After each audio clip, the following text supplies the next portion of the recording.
पाकिस्तान के पहले इलेक्शंस की तारीख आ गई है। बड़ी एक दुख भरी कहानी वो इमरान खान साहब ने सुनाई है। आर्मी चीफ से बात करने के लिए तैयार है। आर्मी चीफ मुझे अपना दुश्मन समझ रहे, नहीं हूं मैं दुश्मन, कह दो ऐसा नहीं है, कह दो ऐसी कोई बात नहीं है। हमारी एस्टैब्लिशमेंट को समझ नहीं है सियासत क्या होती है। ये बात बिल्कुल आपने सही की। आज नाल ही शेर हो गए, मैं किसी के साथ बेवफाई नहीं कर सकता। इमरान खान मरियम नवाज का मर्दाना वर्जन और मरियम नवाज इमरान खान की जनाना वर्जन। अस्सलाम वालेकुम नाज़रीन, मैं हूं मंसूर अली खान। अपने डिजिटल चैनल के ऊपर आपको खुश आमदीद कहूँगा। नाज़रीन, खबरें बहुत ज़्यादा खबरें हैं, तो ज़रा दिल थाम के बैठ जाइएगा। ज़रा तबसरे और तज्जिए भी उसके ऊपर करते हैं। सबसे पहली जो मेरे ख्याल में सबसे बड़ी खबर है, पाकिस्तान के पहले इलेक्शंस की तारीख आ गई है। जी हाँ, पंजाब के इलेक्शंस की जो है वो डेट आ गई है। इलेक्शन कमीशन ऑफ पाकिस्तान को जब हुक्म आया था सुप्रीम कोर्ट ऑफ पाकिस्तान का कि आप सदर मुमलिकत आरिफ अलवी साहब के सामने जनाब कोई डेट्स दें, तो उस सिलसिले में 2 दिन लगा दिए थे पाकिस्तान उन्होंने इलेक्शन कमीशन ने। तो बल्कि वहाँ पे ना आज फवाद चौधरी साहब ने सुबह तो ट्वीट भी कर दी थी इसके ऊपर कि 2 दिन हो गए हैं और इलेक्शन कमीशन जो है वो लेके बैठ गया, इसके ऊपर डेट नहीं दे रहा, हमें लगता है कि हमें अदालत ही जाना पड़ेगा और तौहीन अदालत के चक्कर में जाना पड़ेगा। तो वो जैसे ही उन्होंने ये बात कही तो सिर्फ चंद घंटों के अंदर ही इलेक्शन कमीशन ऑफ पाकिस्तान ने बाकायदा अपनी डेटें भिजवा दी, लेटर भिजवा दिया आरिफ अलवी साहब को। अच्छा, आरिफ अलवी साहब को गया है मेरे ख्याल में शायद 15 मिनट नहीं लगे होंगे। इंज लग रहे सी कि आरिफ अलवी साहब ने ऐवान सदर के गेट पे खड़े हुए। अक्सर औकात ना पहले होता था जब बच्चों के रिजल्ट आने होते थे ना, तो बच्चे गेट के पास जाके खड़े होते थे कि वो डाकिया आएगा ना तो उससे फ़ौरन ही हमने रिजल्ट पकड़ लेना, अम्मी अबू के पास ना जाए। तो आरिफ अलवी साहब इस तरह लग रहा था जैसे गेट पे बैठे हुए, उन्होंने यहाँ खाता है और यहाँ उन्होंने साथ ही जो है वो डेट अनाउंस कर दी और 30 अप्रैल की डेट जो है वो अनाउंस हुई। मैंने आपको अपने पुराने वीलॉग के अंदर ये बात कही थी आज से 2 दिन पहले कि जनाब ये इलेक्शन 90 डेज़ में नहीं होंगे। आपको याद है कबूतर जो हमारे पास खबर लेकर आया था? नहीं याद? चले मैं आपको थोड़ा सा आपको याद कराता हूँ, फिर मैं वापस आता हूँ। Supreme court of Pakistan election commission को ये फैसिलिटी दे रहा है कि आप 90 दिन से आगे भी जा सकते हैं, लेकिन बराए मेहरबानी इन तमाम कवानीन को मद्देनज़र रखिएगा। एक और इम्पॉर्टेंट पॉइंट ये है कि इलेक्शन कमीशन जब कोई डेट अनाउंस भी करता है ना, तो उसके लिए एक बड़ा लंबा चौड़ा प्रोसीजर है, तकरीबन 52 डेज़ का, जिसमें आपने वोटर लिस्टें फाइनल करके अनाउंस करनी होती हैं, जिसमें आपने कैंडिडेट्स के लिए जो है उन्होंने कैंपेनिंग करने के लिए उनको टाइम चाहिए होता है, टिकट्स किस तरह बटेंगे, ये सारी चीज़ों के लिए एक पर्टिकुलर टाइम चाहिए होता है। तो मुझे ये लगता है, ये मेरी राय है, बड़ी नाकिस राय है मेरी, मैं साथ ये भी कह दूँ कि मुझे नहीं लगता कि 90 दिन के अंदर ये इलेक्शंस हो सकेंगे। ये जनाब आपने गुफ्तगू सुनी, हमने आपको बताया था कि 90 दिन के अंदर इलेक्शन नहीं हो रहे। कहानी जो फॉल हो रही है वो 22 तारीख की बन रही है, लेकिन 22 को प्रॉब्लम ये है कि 22 को जो है वो ईद आ रही है, तो ईद के बाद जो अगला जुमा बनता है वो 30 अप्रैल का बनता है, और इसलिए 30 अप्रैल की आरिफ अलवी साहब ने डेट जो है वो फाइनल की है। और ये अच्छी बात है, मतलब वो ये जो रौला रप्पा खुला हुआ था ना, जो जिन्होंने कहते हैं कट्टा खुल गया सी, वो अब जो है वो मुक गया और अल्टीमेटली अभी 30 तारीख की डेट आ गई। अब इसमें 3-4 मुख्तलिफ पॉइंट्स हैं जो देखने से ताल्लुक़ रखते हैं, जिनको ज़रा फोकस करने की ज़रूरत है। एक, पंजाब का इलेक्शन है, नून लीग के गढ़ का इलेक्शन है। नवाज शरीफ ने कब वापस आना है भाई? सबसे बड़ा सवाल ये है कि अब तो अगर आप टेक्निकली उठा के देखें तो ये 2 महीने से भी कम वक्त रह गया, 2 महीने से भी कम टाइम है। तो नवाज शरीफ ने आना है कि नहीं आना? फ़िलहाल आज तक मैंने उसके बाद मतलब ये जब ऐलान हुआ है 30 अप्रैल का, तो उसके बाद मरियम नवाज़ ने आके जो है वो वर्कर्स कन्वेंशन से खिताब किया गुजरांवाला में। उन्होंने कोई डेट नहीं अनाउंस की कि जी वो आ रहे हैं या नहीं आ रहे, कोई ऐसी चीज़ अनाउंस नहीं हुई। तो फ़िलहाल तो कोई आसार नज़र नहीं आ रहे, ना तो कोई टिकटें बुक हुई हैं, ना लंदन में कोई खुदाफसियाँ हो रही हैं, कोई ऐसा चक्कर नहीं लग रहा। और साथ ही जब ये सब कुछ हुआ है तो साथ ही पाकिस्तान तहरीक-ए-इंसाफ के कैंप से जो है वो ये खबरें आई कि जी डॉक्टर्स ने जो है अब इमरान खान साहब को चलने फिरने की इजाज़त दे दी है, और साथ ही फवाद चौधरी साहब ने भी कह दिया कि जनाब इमरान खान साहब जो हैं अब अपनी इलेक्शन कैंपेन का आगाज़ करने लगे हैं। तो ये जो इलेक्शन होगा, ये आप कह सकते हैं कि पहली दफ़ा एक प्रॉपर इलेक्शन कैंपेन में इमरान खान और मरियम नवाज़ जो हैं वो आमने सामने होंगे। This will be Imran Khan versus Maryam Nawaz. लग नहीं रहा कि नवाज शरीफ ने मैदान में उतरना है। और एक और भी आपको इसमें एक बात बता दूं, नून लीग को एक और बहुत बड़ा नुकसान होने जा रहा है, वो भी सुन लें। वो किस चीज़ का नुकसान है? मिनिस्टर्स का। मिनिस्टर्स जो होते हैं वो इलेक्शन कैंपेन में हिस्सा नहीं ले सकते, और इनके तो अच्छे खासे, आपको याद है इनकी जो काबीना की तादाद है वो तो 83 तक पहुंची हुई है। तो वो जितना भी मिनिस्टर बना हुआ है और एडवाइज़र बना हुआ है और वो सारा कुछ बना हुआ है, वो इलेक्शन कैंपेन्स में किस तरह आके खड़ा होगा? ठीक है, तो नून लीग यहाँ पे भी घाटे में जाएगी।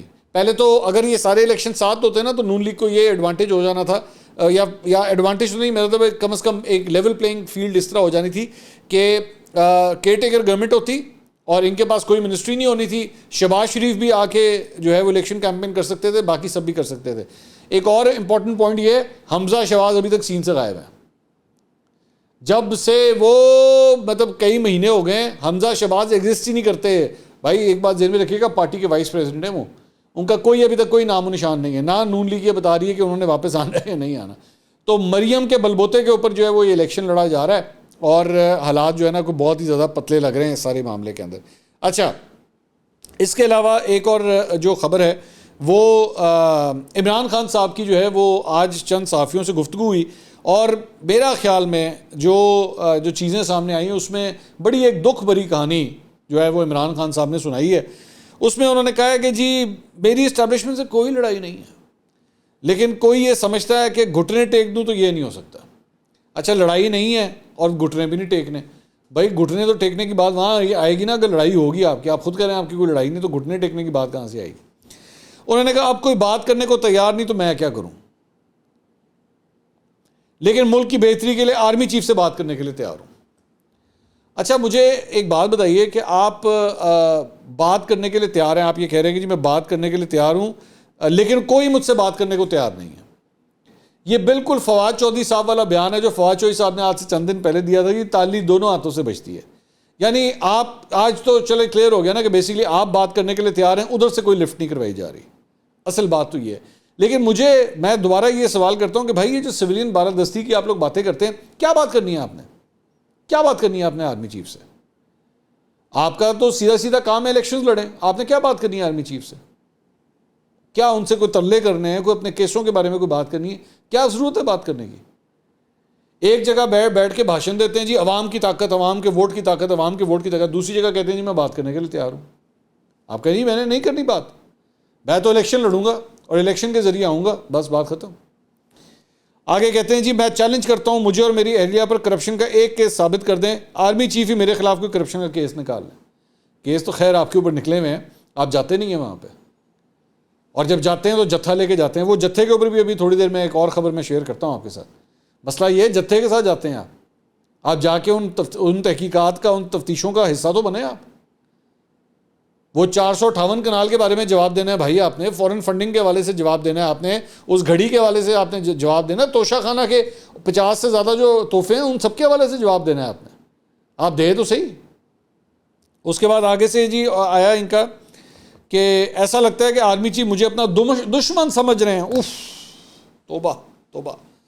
ऐसा लगता है आर्मी चीफ मुझे अपना दुश्मन समझ रहे हैं। नहीं हूं मैं दुश्मन, कह दो ऐसा नहीं है, कह दो ऐसी कोई बात नहीं है, मैं नहीं हूं दुश्मन। पाइन ये कहानी बड़ी पुरानी है। जब आपने उनको DGI के उहदे से हटाया था, आप किसी को भी हटाएंगे तो उसके बाद वो आपको प्यार तो नहीं करेगा, ठीक है? वो आपके लिए कोई नेक ख्वाहिशात का इजहार नहीं करेगा मेरे भाई, जब आप किसी को उहदे से हटाते हैं। ये असद उमर ही हैं, ये उनका ही ज़र्फ़ है कि आपने उनको वज़ीर ख़ज़ाना से हटा दिया था, आज तक फिर भी आपके साथ चिमड़े में हैं। ये उनका ज़र्फ़ है। और ये उस्मान बुज़दार ही है जिसको आपने कहा चल भाई बुज़दार तेरा टाइम ख़त्म हो गया, परवेज़ लाई दी बारी है, झूला उन्हें लेना है, तो उसने झूला छोड़ दिया, परवेज़ लाई आके बैठ गए। ये इन जैसे लोग होते हैं जो आपकी फिर भी कहेंगे हाँ जी कोई फ़र्क नहीं पड़ता। लोगों को बुरा लगता है जब उनको इंसल्ट करके जो है उन ओहदों से हटाया जाता है। उसके बाद उन्होंने कहा कि जी हमारी इस्टेब्लिशमेंट को समझ नहीं है सियासत क्या होती है। ये बात बिल्कुल आपने सही की है, ये बात खान साहब ने बिल्कुल सही की है। और मैं देख रहा था, मैं नोट कर रहा था कि खान साहब जिस कमरे में बैठे हुए ना वहाँ पे एक शीशा भी है, वहाँ पे उस दीवार के ऊपर ना एक शीशा भी लगा हुआ है। मैं सिर्फ सोच रहा हूँ कि क्या ये बात शीशा देखते हुए तो नहीं कही, क्योंकि इस्टेब्लिशमेंट की गोद में तो पल बढ़ के आप आए हैं। वाकई अगर इनको सियासत की समझ होती तो आप जैसे लीडर को वो परवान ना चढ़ाते। और सिर्फ आप नहीं हैं, माजी के अंदर और बड़े हैं और बहुत से ऐसे लोग हैं। उसके बाद इन्होंने कहा कि जी पूरा जोर लगाया गया कि परवेज़ इलाही मेरा साथ छोड़ दें और अब हमें परवेज़ इलाही के साथ वफादारी दिखानी है। दिखा तो दिया आपने माशाल्लाह उनको सदर बना के। आपके PTI के लोग, मुझे तो बड़ी खुशी होगी, मैं देखना चाहूँगा कि जब वो यूं करके जो है ना सलूटे मार रहे होंगे परवेज़ इलाही को, मैं तो वो सीन देखना चाहता हूँ। बिल्कुल, बहुत अच्छा किया आपने, बहुत अच्छा किया। उसके बाद कहते हैं मैं किसी के साथ बेवफाई नहीं कर सकता। अच्छा यार, अब मुझे नहीं पता ये मेरी टीम की हरकत है, लेकिन लाइन लिखी हुई है मैं किसी के साथ बेवफाई नहीं कर सकता। अगली लाइन जरा सुने जरा। जनरल रिटायर्ड कमर जावेद बाजवा ने मेरी कमर में चाकू मारा है।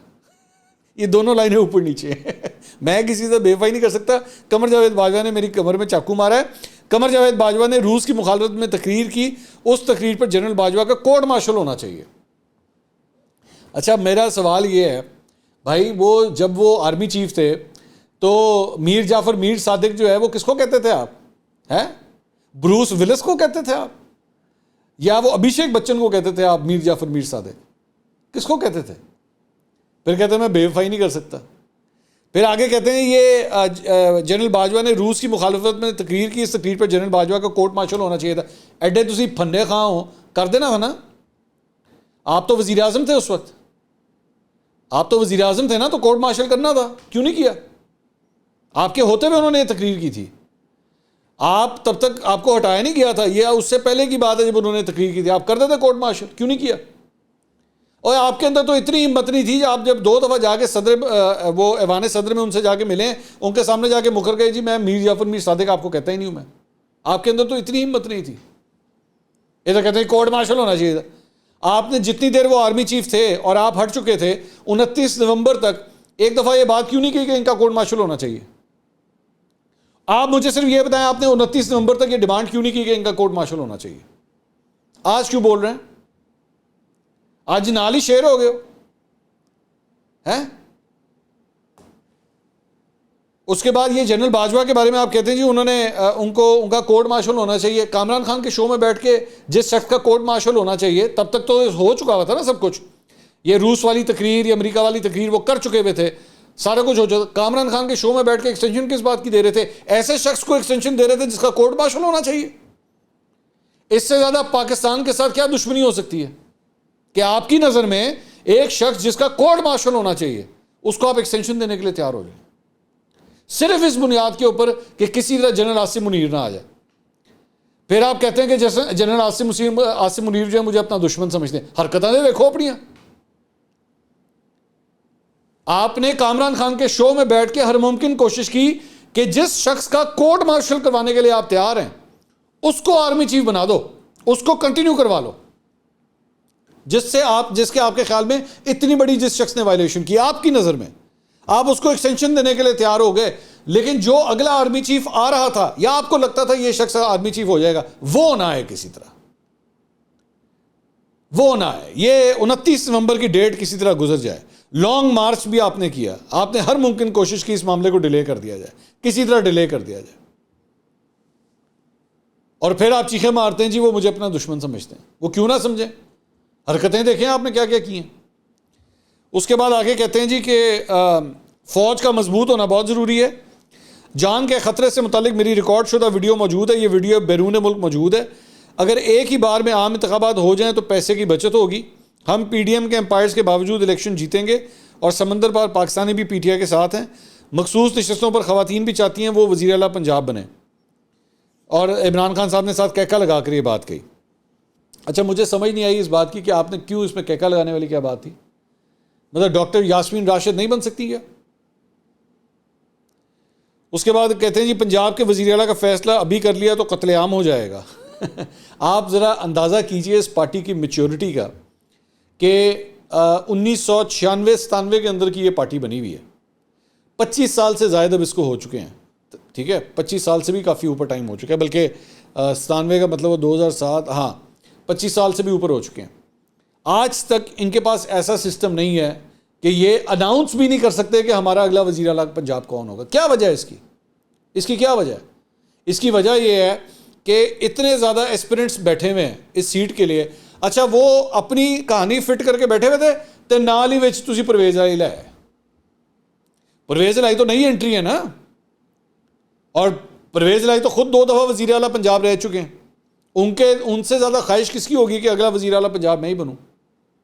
ये वजह ये वजह है कि उनको डर है कि अगर मैंने अनाउंस कर दिया, मैंने बता दिया, तो सारी पार्टी तितर बितर हो जानी है। ये चक्कर। एक सवाल के जवाब में उन्होंने कहा जी सऊदी वली अहद मोहम्मद बिन सलमान आज भी मेरे साथ राब्ते में है। ये उन्होंने बहुत बड़ा दावा किया है कि मोहम्मद बिन सलमान आज भी उनके साथ राब्ते में। बड़ी बात है, बड़ी बात। मैं हो सकता है वो कह रहे हो कि यार घड़ियाँ नहीं सस्ती बेचती, हो सकता है यही कह रहे हो ना कि इन्नी सस्ती घड़ी बेच, तेन पैसे चाहिए, मैनू कह दिंदा, मैं तेन पैसे भिजवा दिंदा। शायद हो सकता है इसीलिए राब्ते में हो। उन्होंने कहा इस्लामाबाद की अदालत में पेशी के लिए जहाज़ के जरिए ना जाने से मुतल्लिक बात करते हुए उन्होंने कहा कि हवाई जहाज़ से इस्लामाबाद ना जाने का फैसला रात को 12 बजे किया। खबर आई थी कि मुझे हवाई अड्डे से गिरफ्तार करके बलूचिस्तान ले जाना चाहते हैं। जिन्होंने मेरी हिफाजत करनी है मुझे उन्हीं से खतरा है। इस बात का मुझे समझ नहीं आई। आपकी हिफाजत तो आजकल आपके कजन्स कर रहे हैं। नॉर्मली मैं नोट कर रहा हूँ उधर वो जुडिशल कॉम्प्लेक्स के बाहर भी आपकी हिफाजत के ऊपर तो आपकी अपने फैमिली मेम्बर्स, आपके कजन्स वगैरह खड़े हुए हैं। किसकी बात कर रहे हैं आप? मुझे समझ नहीं आई इस बात की कि आपको उनसे खतरा है। उन्होंने कहा जेल में डालने से और वोट पड़ते हैं, जिन्होंने जेल में डालने से और वोट पड़ते हैं। मरियम नवाज़ पर तनकीद करते हुए उनका कहना था कि मरियम नवाज़ मेरी बेस्ट प्लेयर है, जब भी मुश्किल आती है तो वो कोई ना कोई ऐसी बात कर देती है जिससे फ़ायदा हो जाता है। ये आपकी बात सही है, ये बात आपकी बिल्कुल सही है। इसकी वजह पता क्या है? मैं आपको बड़ी आज मेरा ज़रा ये जुमला याद रखिएगा, ये जो मैं आप कहने लगा हूँ ना, मेरा ये जुमला ये याद रखिएगा। मुझे कभी कभार ना मरियम नवाज़ इमरान खान का जनाना वर्जन लगता है और इमरान खान मुझे मरियम नवाज़ का ना मर्दाना वर्जन लगता है। यकीन कीजिए, ये आपको इस वक्त एक सियासी दंगल में ये लोग बहुत आपस में एक दूसरे से दूर नजर आ रहे हैं, लेकिन आप यकीन कीजिए इनमें बहुत सी सिमिलैरिटीज़ हैं, इनमें बहुत सी सिमिलैरिटीज़ हैं। मिसाल के तौर पे दोनों ने ज़िंदगी में आज तक कभी कोई काम नहीं किया हुआ। मतलब कोई एक जरिया माश जिसे कहते हैं ना, कोई नौकरी करना, कोई बिजनेस करना, दोनों ने आज तक नहीं किया हुआ। इन दोनों ने, इमरान खान साहब तो वज़ीर आज़म बन गए, मरियम नवाज़ अभी एस्पिरेंट हैं बनने की कि मैं कभी बन जाऊं। वो दोनों ने इससे पहले आज तक कभी हुकूमत साजी में कोई काम नहीं किया हुआ, कभी कोई मिनिस्ट्री संभाली हो, कभी कोई चीफ मिनिस्टर रहे हो, कभी कुछ नहीं किया हुआ। दोनों की तकरीरें उठा के देख लें आप, दोनों की तकरीरें उठा के देखें, मजाल है कभी कोई विजन हो इनके कि हमें एक्चुअली ये पॉलिसीज़ करनी चाहिए, फाइनेंशियल प्रॉब्लम आई हुई है, मईशत का ये मसला आया हुआ है। वो एक कहता है शौकत तरीन को ले आओ सब ठीक हो जाएगा, एक कहती जी सागदार को ले आओ सब ठीक हो जाएगा। दोनों ने पट्टा बिठा दिया पाकिस्तान का बस, और इनके पास कोई फॉर्मूला नहीं है। मतलब बजाते खुद कभी ये बैठ के कहें कि जी यूं नहीं होना चाहिए, हमारी नज़र में मेरा विजन ये है, ये मुश्किल फैसले हमें ये करने चाहिए, कोई ऐसा चक्कर नहीं है। गवर्नेंस के हवाले से कोई विजन नहीं है। ये दोनों एक तर्ज की सियासत करते हैं। ये मेरी बात आज लिख लीजिएगा, मैंने इनको बहुत स्टडी की है, जिसके बाद मैं अपने एनालिसिस दे रहा हूँ। इन दोनों का केस स्टडी सिर्फ एक का है, चोर डाकू लुटेरा, चोर डाकू लुटेरा, चोर डाकू लुटेरा। एक का जो केस स्टडी है ना, उनका जो तरीकाकार है पॉलिटिक्स करने का, मेरे बाबा के साथ ये किया, मेरे वालिद साहब के साथ ये किया था, मेरे वालिद साहब यूं कर रहे थे, मेरे वालिद साहब यूं कर रहे थे, मेरे वालिद साहब ये कर रहे थे, मेरे वालिद साहब ये कर रहे थे। That's it. Imran Khan Niazi, Imran Khan Niazi, Imran Khan Niazi, that's it, और कुछ भी नहीं है। इन दोनों की तकरीरों में कोई सब्सटेंस नहीं है, एब्सोल्युटली कोई सब्सटेंस नहीं है। ये हवाई काम हो रहा है सारा।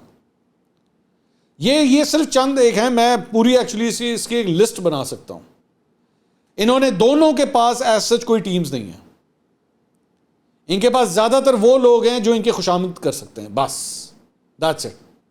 या वो मतलब जबान दराजी कर सकते हैं, एक दूसरे को बुरा भला कह सकते हैं, दैट्स इट। जो काम के लोग हैं, जो एक्चुअली इस मुल्क के लिए कुछ कर सकते हैं, वो दोनों इनके करीब नहीं है, दोनों के करीब नहीं है। तो मेरी ये बात हो सकता है बहुत बुरी लगी, दोनों जमातों के लोगों को बहुत बुरी लगेगी, लेकिन मैं दोबारा रिपीट करूंगा, इमरान खान मरियम नवाज़ का मर्दाना वर्जन और मरियम नवाज़ इमरान खान की जनाना वर्जन लगती है मुझे, बिल्कुल। ये खबरें और भी हैं, इंशाल्लाह अगले वीलॉग में डिस्कस करेंगे। अल्लाह हाफ़िज़।